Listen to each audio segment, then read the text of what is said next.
하나님 감사합니다. 이 시간 우리 함께 하시고 우리 예배를 받으시는 좋으신 하나님, 저희들 말씀 앞에 섰습니다. 말씀에 생명이 있다고 하셨는데 이 생명의 말씀이 우리의 영혼에 부딪히게 하시고 우리의 영혼이 깨어나서 우리의 영혼이 힘을 얻는 이 시간이 될 수 있도록 하나님 은혜를 내려 주시옵소서. 성령의 감동 감화 역사하심으로 하나님의 크신 놀라우신 은혜를 받게 하시고 그 은혜 가운데 세상에 나가 힘을 얻고 또 세상에 빛을 밝히는 귀한 삶이 될 수 있도록 이 시간 주님께서 역사하여 주시옵소서. 부족한 종 말씀 전할 때 성령의 감동함을 받고 담대하게 선포할 수 있도록 하나님께서 도와 주시옵소서. 예수님의 이름으로 기도드리옵나이다. 아멘. 저는 오늘 하나님의 가장 큰 명령 두 가지, 이런 제목 가지고 제 말씀 나누겠습니다. 얼마 전에 제가 예화 책에서 읽은 내용인데, 어떤 사람이 신앙생활 잘 하다가 죽어서 이제 천국에 갔답니다. 천국에서 천사들이 무엇인가 열심히 포장하고 있는데 무엇 하느냐고 이 사람이 물어봤더니 축복을 포장하고 있다고 대답했답니다. 축복이 잘 전달되도록 포장지는 이 고난이라는 포장지를 통해서 쓴다고 했습니다. 이 고난이라는 포장지는 단단해서 파손이 되지 않고 이 축복의 포장지로는 정말 안성맞춤이라고 적격이라고 합니다. 그러면서 천사는 이런 말을 했대요. 사람들은 고난이라는 포장지만 본다. 그 안에 있는 축복은 모르고 이 포장지인 고난만 붙들고 괴로워하며 어쩔 줄 몰라 한다. 이렇게 이야기했습니다. 그래서 이 사람이 그 포장지, 고난의 포장지를 어떻게 벗기냐고 천사에게 물었답니다. 그런데 그 방법이 생각보다 심플했는데 바로 감사하는 것이라고 대답했답니다. 이 고난은 불평하지 말고 무서워하지 말고 이 감사하면 이 고난의 시간들이 벗겨진다는 거예요. 이 고난이 벗겨질 때 그 속에 들어있는 하나님의 축복과 은혜를 받아 누리고 또 하나님 앞에 영광 돌리는 그런 귀한 일들이 일어나는 줄 믿습니다. 지난주에 말씀에 부활이 없다 하는 사두개인들이 주님 앞에 와서 말씀을 물었습니다. 형이 자식이 없이 아내를 두고 죽어서 동생이 아내를 취해서 후사를 세우라는 말씀에 7 형제 마지가 이 후손이 없이 죽었는데 그래서 그 동생 둘째가 그 형수를 취해서 자녀를 얻으려고 했고 그런데 역시 자녀를 얻지 못하고 죽었습니다. 셋째, 넷째, 7형제가 모두 죽었는데 부활하면 누구의 아내가 될 것이냐고 바로 이 사두개인이 와서 질문했습니다. 그럴 때 예수님께서 말씀하시기를 성경도 부활의 일도 알지 못하고 오해하였다. 이렇게 말씀했잖아요. 부활 때는 시집도 가지 않고 장가도 아니 가고 하늘의 천사와 같이 된다는 그런 말씀하셨습니다. 그리고 하나님은 죽은 자의 하나님이 아니라 산 자의 하나님이라는 거예요. 다시 말하면 아브라함, 이삭, 야곱의 하나님. 이 사람들은 육신은 죽었지만 그 존재가 없어진 것이 아니라 그 영혼이 부활에 동참하고 있음을 말씀 속에 바로 이 사두개인들에게 암시를 하면서 말씀했습니다. 아브라함, 이삭, 야곱 현재 살아서 존재하고 또 그 은혜가 살아있는 하나님의 능력과 말씀 가운데서 전해지는 것을 우리는 깨달을 수 있습니다. 오늘 말씀은 이어서 서기관 중에 한 사람이 부활에 대한 주님의 말씀을 듣고 있다가 또 다른 질문을 시작합니다.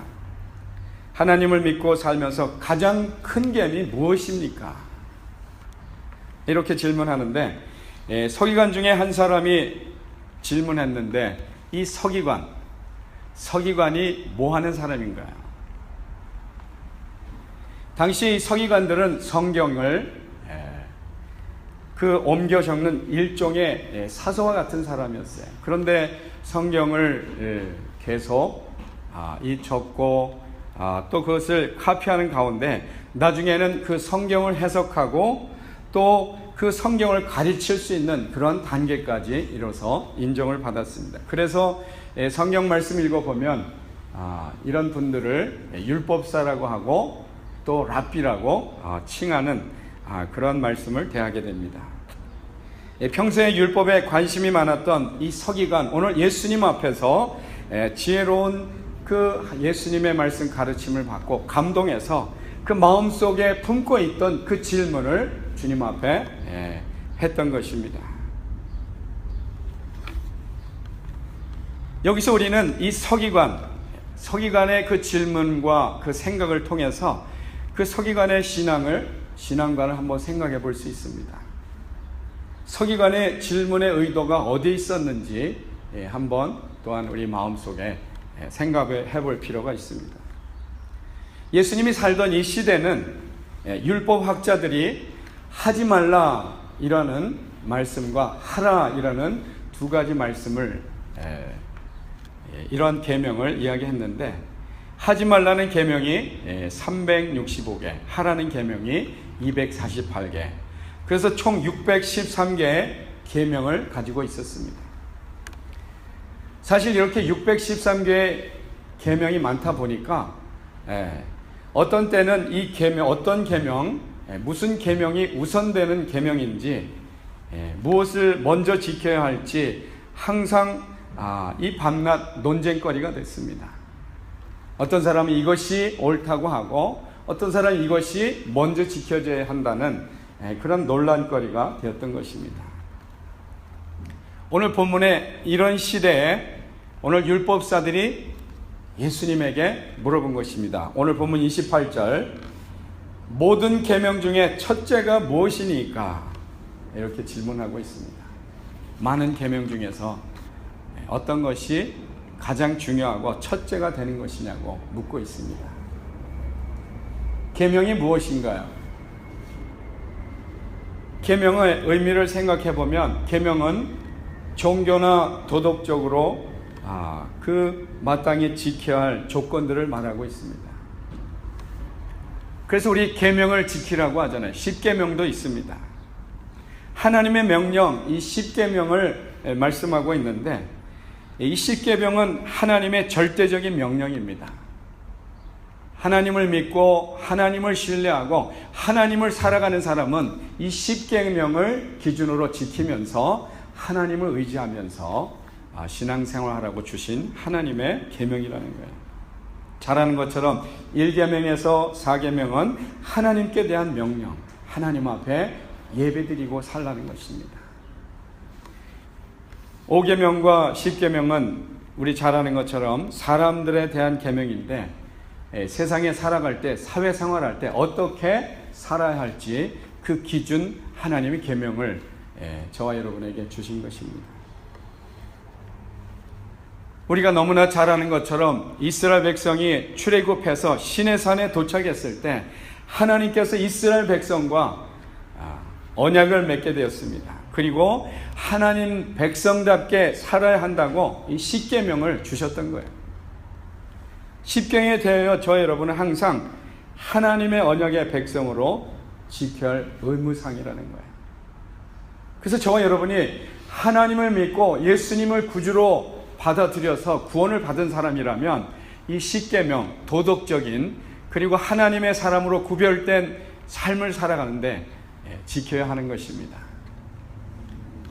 이 10계명이 예수님 말씀에 오늘 첫째 되는 계명, 하나님을 사랑하고 내 이웃을 내 몸과 같이 사랑하고, 이렇게 두 계명으로 축약을 해서 말씀을 하셨던 것입니다. 하나님의 백성의 삶을 어떻게 살아야 하는지 우리 오늘 본문 말씀을 통해서 살펴보길 원합니다. 하나님은 이 계명을 통해서 저와 여러분에게 분명한 목적과 그 삶의 방향이 있음을 말씀에서 오늘 깨닫게 해주고 계시는 것입니다. 오늘 본문에서 가장 하나님의 명령 중에 첫째가 되는 계명, 그것이 무엇이냐면 첫째는 이것이니 이스라엘아 들으라 곧 우리 하나님의 유일한 주시라. 이 30절 보면 마음 다하고 목숨을 다하고 뜻을 다하고 힘을 다하여 주 하나님 너희를 사랑하라, 이렇게 말씀했습니다. 하나님은 유일하신 하나님이라는 것입니다. 하나님께 대한 예배 생활을 말씀하고 있습니다.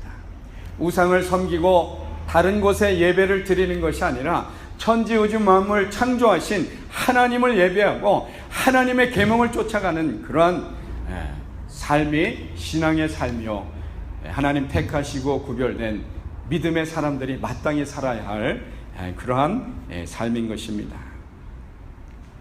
하나님은 절대자이십니다. 하나님은 유일하신 하나님이라는 그런 고백을 바로 저와 여러분이 고백하며 살아가고 있습니다.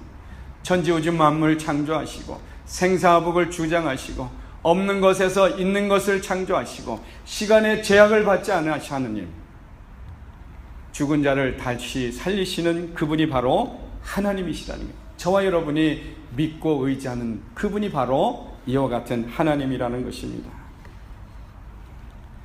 이런 하나님을, 저와 여러분을 사랑하셔서 구원하시고 하나님 백성을 삼으셔서 하나님 말씀을 따라 살도록 주님께서 오늘 본문에서 말씀하고 있는 것입니다. 그래서 저와 여러분의 삶의 목적은 하나님께 영광을 돌려야 합니다. 먹든지 마시든지 무엇을 하든지 그 목적 자체가 하나님의 뜻을 이루고 나의 삶을 통해서 또 나의 행함을 통해서 주님 앞에 영광이 올려져야 되는 것입니다. 유일하신 하나님께 예배드리며 마음과 뜻을 다하여 하나님을 사랑해야 하는 것입니다. 이 사람의 마음은 누구든지 그 마음 속에 존재와 인격의 중심이 되는 것입니다. 그 마음 속에 인격이 있고 그 마음 속에 사실 그 사람이 어떤 사람인지 우리는 판가름할 수가 있는 거예요. 지식적인 것, 감정적인 것, 의지적인 것, 이 정신적인 기능이 마음에서 시작되는 거예요. 그래서 우리 마음이 깨끗하고 마음이 순결한 사람은 하나님 보시기에 정직하고 하나님의 사람으로 칭찬을 받게 되는 거예요. 반면에 마음이 지저분하고 두 마음 품고 세상 생각으로 가득하게 되면 시기와 질투와 원망과 불평, 바로 우리 마음속에 세상적인 그런 생각 가운데 인격이 얼그러지고 헝클어진 그런 모습을 보게 됩니다. 사실 이 신앙의 중심이, 신앙이 깃드는 곳이 바로 저와 여러분의 마음속이라는 거예요. 우리 다른 부분에 머릿속에 있는 거 아니라 신앙심은 우리 마음속에 깃들게 된다는 거예요. 그래서 마음을 하나님의 보시기에 정갈하게 갖고 우리의 중심이 하나님 보시기에 올바른 신앙생활을 해야 하는 것입니다. 오늘 말씀에 보면 마음을 다해 주님을 사랑할 때 믿음이 생기는 것을 깨닫게 됩니다. 목숨을 다하여 하나님을 사랑하라 했는데 목숨은 하나밖에 없잖아요. 목숨이 하나밖에 없어서 가장 중요합니다. 그리고 또한 목숨은 있지만 사실 육신이 연약해서 병원에 누워있기나 꼼짝을 못하는 사람 보면 생명력이 없습니다. 다시 말하면 목숨이 가장 중요하고 더불어서 생명력 있게 움직이는 그런 믿음 안에서 하나님을 사랑하라는 거예요. 말로만 하는 것이 아니라, 마음속으로 품고만 있는 것이 아니라 행동하며 움직여서 사랑하라는 것입니다. 마음과 목숨과 뜻과 힘을 다해서 하나님께서 부여해 주신 모든 능력을 가지고 주님 앞에 영광 돌리며 주님의 뜻을 이루는 귀한 삶을 살라고 저와 여러분에게 말씀하고 계십니다. 누가복음 11장에 보면 바리새인들은 11조 생활을 아주 잘한 그런 내용의 말씀이 나옵니다. 신앙생활 잘한 그런 모습이 나옵니다. 아주 작은 것 하나까지도 계산해서 11조하고 12조뿐만 아니라 안식일도 철저히 지켰습니다. 일주일에 2번씩 금식하며 기도도 했습니다. 요즘 이 정도 신앙생활하면 정말 신앙 좋다고 아마 누구든지 다 이야기를 할 거예요. 그런데 예수님께서는 이렇게 신앙생활하는 바리새인들을 바라보고 말씀하셨는데, 화 있을진저 너희 바리새인이여, 너희가 박하와 윤향과 모든 채소와 11조는 들이되 공의와 하나님께 대한 사랑은 버리는도다. 이것도 행하고 저것도 버리지 말아야 할지니라. 외적인 부분은, 보여지는 부분은 충성스럽게 잘하는데 그 내면에, 그 마음속에 하나님 보시기에 더럽고 추악하고 세상 것으로 가득하다는 거예요. 다시 말하면 이 첫째 계명, 하나님을 사랑하는 이 첫째 계명을 버렸다는 그러한 의미가 되는 것입니다. 이 말씀에서 우리 자신을 한번 돌아봐야 합니다. 하나님 사랑하는 마음 없이 바리새인처럼 살아가진 않았는지, 하나님 앞에 예배를 드릴 때 하나님 사랑하는 마음 없이 그저 준비된 마음이 아니라 교회에 나오지 아니하면 마음이 찜찜할까 해서 얼떨결에 나오기도 하고, 마음의 부담감 가져서 나올 수도 있다는 것입니다. 믿음을 가지고 하나님 보시기에 우리 마음 중심이 통회하는 마음으로 하나님의 약속의 백성, 언약의 백성으로 복을 받고 영광을 돌려야 함에도 불구하고 그런 삶을 살지 못한 죄인이 되어서 주님 앞에 통회하고 고백할 때 예수 그리스도의 보혈로 정결케 하시고 회복시켜 주셔서 우리의 영혼이 소생케 하시고 하나님의 자녀로 회복해서 세상에 빛된 삶을 살게 해주시는 줄 믿습니다. 믿음 없이 행하고 믿음 없이 사는 것은 모두 다 죄인 것입니다. 하나님의 사람은 하나님을 믿고 하나님 의지하고 행하고 고백해야 하는데 우리 얼마나 내 마음과 내 생각 가운데 내 뜻대로 살아가고 있나요? 이 모든 것이 죄라는 겁니다. 죄를 지으면 죄의 삭은 사망이라고 했습니다. 우리는 어리석어서 그 원인도 모르는 가운데 고통에 빠지기도 하고 원인도 모르는 가운데 혼란과 두려움 가운데 빠지지만 이 모든 죄가 하나님의 말씀으로 말미암아 우리 삶 가운데 이루어지고 그 가운데 얼그러지고 흐트러진다는 거예요. 하나님을 사랑하는 마음이 없다는 것, 이것이 바로 믿음이 없다는 그러한 의미인 것입니다. 믿음은 지식으로 머리만 하는 것이 아닙니다. 행함의 실천이 있어요. 하나님을 경험하는 거예요. 밤새 수고를 하고 열심을 다해서 물고기를 잡았지만 물고기를 못 잡고 빈배에 있었던 베드로에게 하나님 예수님의 말씀을 선포하시고 그 말씀을 깨달은 가운데 주님이 말씀하셔서 깊은 곳에 나가 그물을 던지라. 자기 경험과 자기 지식과 자기의 생각에 도저히 맞지 않지만 예수님의 은혜 말씀을 깨닫고 감동함을 받고 그 말씀에 순종해서 깊은 곳에 그물을 내리고 순종한 대로 하나님의 놀라운 기적을 체험했습니다.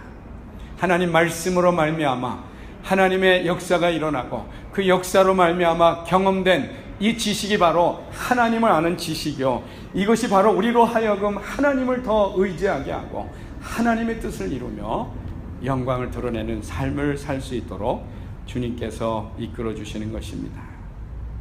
하나님을 아는 지식이 있어야 믿음이 성장하게 됩니다. 하나님의 둘째 되는 계명이 무엇인가요? 본문 31절에 보면 둘째는 이것이니 내 이웃을 내 몸과 같이 사랑하라 하신 것이라. 이에서 더 큰 계명이 없느니라. 이 둘째 계명은 내 이웃을 내 몸과 같이 사랑하라 했습니다. 이웃을 내 몸과 같이 사랑하는 것은 하나님을 사랑할 때 이웃을 사랑할 수 있는 그런 마음이 시작되는 거예요. 하나님을 사랑하지 않고 하나님의 사랑을 받지 아니하고 사랑하게 되면 나의 의지와 나의 생각에서 출발한다는 거예요. 그래서 결론이 어떻게 맺어지냐면 열심히 사랑하다 안 되면 그걸 내팽개쳐 버립니다. 그리고 판단해 버립니다. 정죄를 해버립니다. 그런데 하나님의 사랑부터 출발하게 되면 내가 멸망받을 수밖에 없고 심판받을 수밖에 없는 이러한 죄인인데 예수님이 십자가에서 구원해 주신 그 은혜로 의롭다 하시고 하나님 백성 되어서 하나님 자녀로 사랑을 받게 된 그 은혜를 깊이 깨닫게 되면 그 사랑 가운데 사랑하게 되고 그 사랑에서 이웃을 내칠 수도 없고 뿐만 아니라 그를 판단할 수가 없다는 거예요.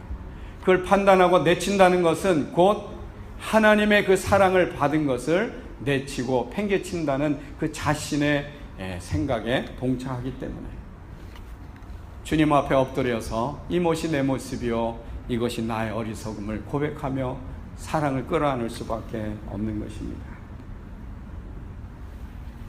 그래서 하나님을 사랑한다고 하면서 이웃을 멸시는 할 수 없습니다. 순간적으로 판단하고 죄를 지을지 모르지만 하나님 앞에 대면하고 그 앞에서 기도할 때는 결단코 용서하고 받아들일 수밖에 없는 것이 믿음의 사람의 삶인 줄 믿습니다. 위선적인 사랑이 될 수가 없습니다. 요한복음 14장 21절에 보면 예수님께서 나의 계명을 지키는 자라야 나를 사랑하는 자니 나를 사랑하는 자는 내 아버지께 사랑받을 것이요 나도 그를 사랑하여 그에게 나를 나타내리라 이렇게 말씀하셨어요. 나의 계명, 예수님의 계명이 무엇인가요? 요한복음 13장에 나오는데 예수님께서 새 계명을 너에게 주노라 이렇게 말씀하시고 서로 사랑하라 했습니다. 내가 너희를 사랑한 것이 너희도 서로 사랑하라 이렇게 말씀하셨는데 서로 사랑하는 것이 나의 계명이라는 거예요. 예수 그리스도 안에서 용서함 받은 사람끼리 서로 허물과 잘못된 것이 드러날 때마다 서로 자기 죄를 내어놓고 자기의 부족함을 주님 앞에 내어놓고 용서하고 용서함을 받으라는 것입니다. 이렇게 부족함을 내어놓고 용서하고 용서함을 받을 때 살아계신 하나님이 그 용서함과 용서하는 가운데 치유하시고 상한 심령을 치유하시고 육신의 연약한 부분을 치유하시고 하나님의 생명의 은혜의 역사가 회복의 역사가 일어난다는 것입니다. 서로 사랑하라 이 말씀은 예수님을 계명을 지키는 자라야 예수님도 사랑하는 사람이라는 것입니다. 이런 사람은 하나님께서도 사랑하지만 예수님께서 사랑하셔서 주님께 얼마나 기뻐하고 얼마나 사랑하는가를 그에게 보여주시겠다고 말씀하시는데 우리의 삶 속에 평강과 기쁨이 있고 우리 알지 못하는데 하나님의 도우심이 있고 예배 가운데 감동 감화로 통해 자복하며 우리의 영혼이 깨어서 주님의 고백 가운데 우리의 심령이 쉼을 얻고 자염을 얻게 되는 줄 믿습니다. 계명을 지키지 않으면 어떻게 될까요? 하나님의 명령을 지키지 아니하면 신앙의 사람들에게 어떠한 일이 일어날까요? 사랑하지도 않고 이웃을 미워하며 계속해서 살게 되면 어떠한 일이 일어나느냐? 하나님께서 주시는 특권을 누릴 수가 없습니다. 하나님의 축복의 은혜를 누릴 수가 없어요. 예수를 믿는다고 교회 나와서 예배드리고 또 예수님을 믿는다고 성경을 읽지만 하나님이 주시는 평안함과 하나님의 그 놀라우신 축복의 길을 하나님의 기쁨을 인도함을 받을 수가 없다는 것입니다. 그것은 그 마음의 죄로 가로막혀서 하나님의 은혜를 가로막기 때문에 하나님의 은혜에 길이 막혀서 주님이 주시는 은혜를 받아 누릴 수가 없다는 것입니다. 세상에서 살면서 우리 다 보험을 들잖아요. 보험이 위급 상황인과 갑자기 생각지 못한 일이 일어났을 때, 사고가 일어났을 때 이 보험을 통해서 우리 보호를 받습니다. 베니핏이잖아요. 그걸 위해서 보험금을 납입합니다. 어쩌면 저와 여러분 신앙생활 하면서 하나님 앞에 예배드리고 하나님 앞에 회개하고 헌신도 하고 봉사도 하고 충성도 합니다. 그런데 베니핏을 받아야 하는데 베니핏을 못 받는다면 얼마나 억울한 거예요. 그것이 바로 하나님 은혜의 길을 막혀있는 용서하지 못한 그 부분에 있다는 것입니다. 하나님의 계명을 지키지 아니하고 내 의와 내 생각을 지켜나가 되면 베네핏을 누릴 수가 없습니다. 하늘이 주시는 평안함을 맛볼 수가 없습니다. 그뿐만 아니라 하나님의 주시는 풍성한 생명의 에너지를 받을 수가 없습니다. 우리 정신이 맑아지고 또 우리 마음에 의욕이 솟아나고 눈에 보이고 삶 속에서도 그것이 나로 하여금 좌절과 낭만케 되는 게 아니라 그 뒤에 숨어있는 하나님의 축복을 보면서 긍정적이고 창조적인 하나님의 은혜가 우리의 심령과 영혼을 주장해 주신다는 거예요. 이것이 하나님의 주시는 베네핏이요, 하나님의 특권, 하나님의 자녀에게 주신 하나님의 큰 은혜라는 것입니다. 계명을 지키지 않고 내 마음대로 내 뜻대로 살게 되면 하나님과의 약속이 파기되기 때문에 포도나무에서 잘라져 나간 가지같이, 이 가지가 포도나무에서 떨어져 나가면 말라버리잖아요. 우리의 영혼이 말라버립니다. 우리 마음이 공허해집니다. 우리 가정에 평안함이 없고 두려움과 그리고 어두움이 임해서 왜 그런지도 모르는 가운데 모든 것이 다 있음에도 불구하고 그 마음에 안락함과 평안함이 없이 의심과 두려움 가운데 어둠에 붙들리게 된다는 것입니다. 마태복음 23장 23절에 보면 와 있을진저 의식하는 서기들과 바리새인들이여 너희가 박하와 회양과 근처의 11조를 드리되 율법에 더 중한 바 의와 인과 신을 버렸도다. 의로움과 인과 그 다음에 신, 이것을 버리고 거칠의 것으로만 신앙생활하고 하나님 앞에 보였다는 것입니다. 그러나 이것도 행하고 저것도 버리지 말아야 할지니라. 두 가지 다 하나님의 말씀 중에 지켜 행해야 되는 줄 믿습니다. 누가복음 18장에 보면 두 사람이 성전을 향해서 예배를 드리러 갑니다. 한 사람은 바리새인이요 또 한 사람은 세리였습니다. 두 사람이 따로따로 기도하러 성전에 올라갑니다. 바리새인은 자신이 의인이라고 생각하고 11조도 하고 헌신도 하고 금식도 하고 나름대로 충성되어야 한 외적인 부분이 있어서 자신을 의인이라고 생각하는 거예요. 그리고 속으로 고백합니다. 하나님, 나는 다른 사람과 달라서 토색, 불의, 간음한 자들과 같지 않습니다. 저 세리와 같지도 않습니다. 하나님 주셔서 감사합니다. 일주일에 2번씩 금식하고 소득의 11조를 드렸습니다. 신앙생활 참 잘하신 분이에요. 그런데 그 마음에 자세가 틀렸다는 거예요. 그 마음에 하나님 앞에 부족하고 연약한 자신을 고백하고 주님 앞에 나가야 그 부족하고 약한 부분을 용서해 주시고 치유하시고 회복시켜 줄 텐데 나는 뭐든지 다 오케이, 하나님 영광 받으십시오서 이렇게 하는 그 마음에 하나님의 은혜를 내릴 수가 없다는 거예요. 하나님 앞에서 죄 없는 의인으로 생각한 그곳에 은혜를 내려주실 수가 없습니다. 그런데 또 한 사람 세리는 멀리 서서 감히 눈을 들어 하늘을 부르러 보지도 못했어요. 평상시에 세금을 포탈하고 그리고 삶이 엉터리고 이그러진 그 사람은 사실 죄가 많으니까 하늘을 보기가 두렵잖아요. 그러니까 가슴을 치면서 말합니다. 하나님 나를 불쌍히 여기시옵소서. 나인 죄인이로소이다. 맞죠? 죄인인 건 맞습니다.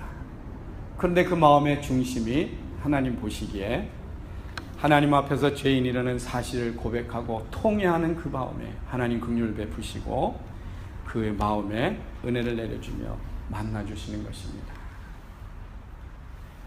비밀은 여기 있습니다.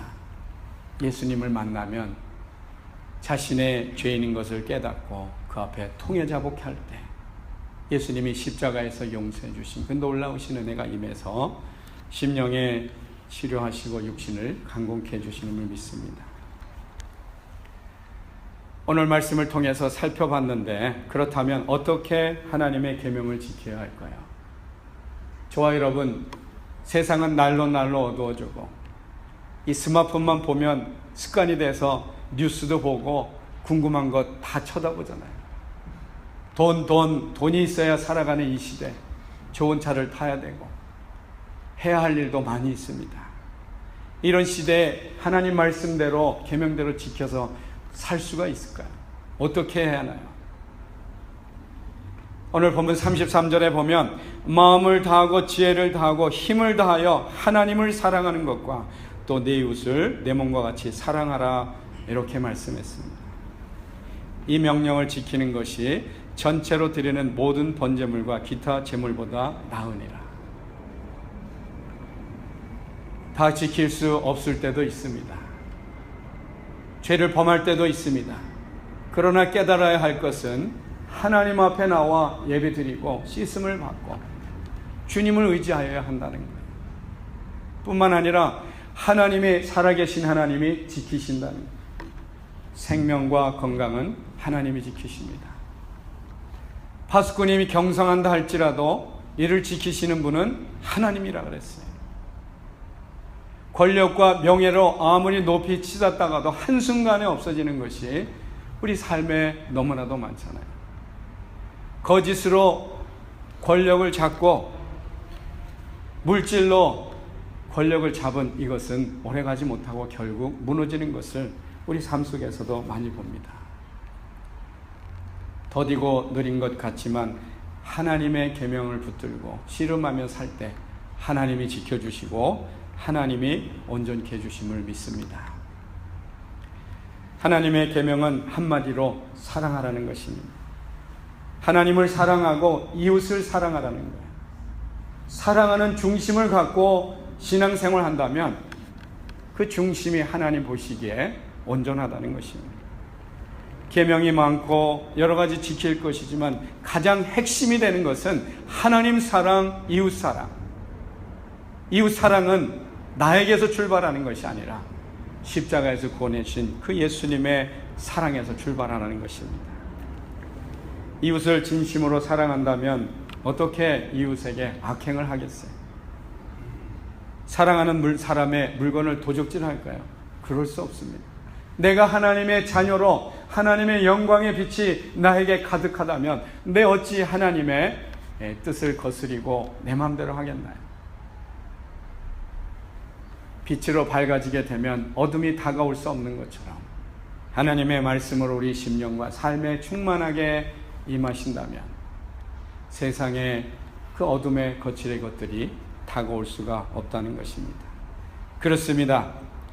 한 주간도 진심으로 하나님을 사랑하시기 바랍니다. 진심으로 그 사랑 가운데 이웃을 사랑하시기를 주님의 이름으로 축복합니다. 이것이 구약에서 약속으로 끊임없이 이루어진 율법과 선지자의 강령이라는 것입니다. 이 명령을 지키는 것이 받은 모든 것을 지킨다는 그런 놀라운 사실이라는 것을 깨닫고 하나님 사랑하고 이웃 사랑하며 열정으로 사시길 주의 이름으로 축복합니다. 하나님 감사합니다. 오늘 말씀 중에 하나님 첫째 되는 계명을 깨닫게 하시고 그 모든 중심이 하나님 사랑과 이웃 사랑에 있음을 깨닫게 하신 하나님, 그 사랑 가운데서 주님 앞에 영광 돌리며 한 주간도 사랑하며 살 수 있도록 주님 축복하여 주시옵소서. 예수님의 이름으로 기도드립니다.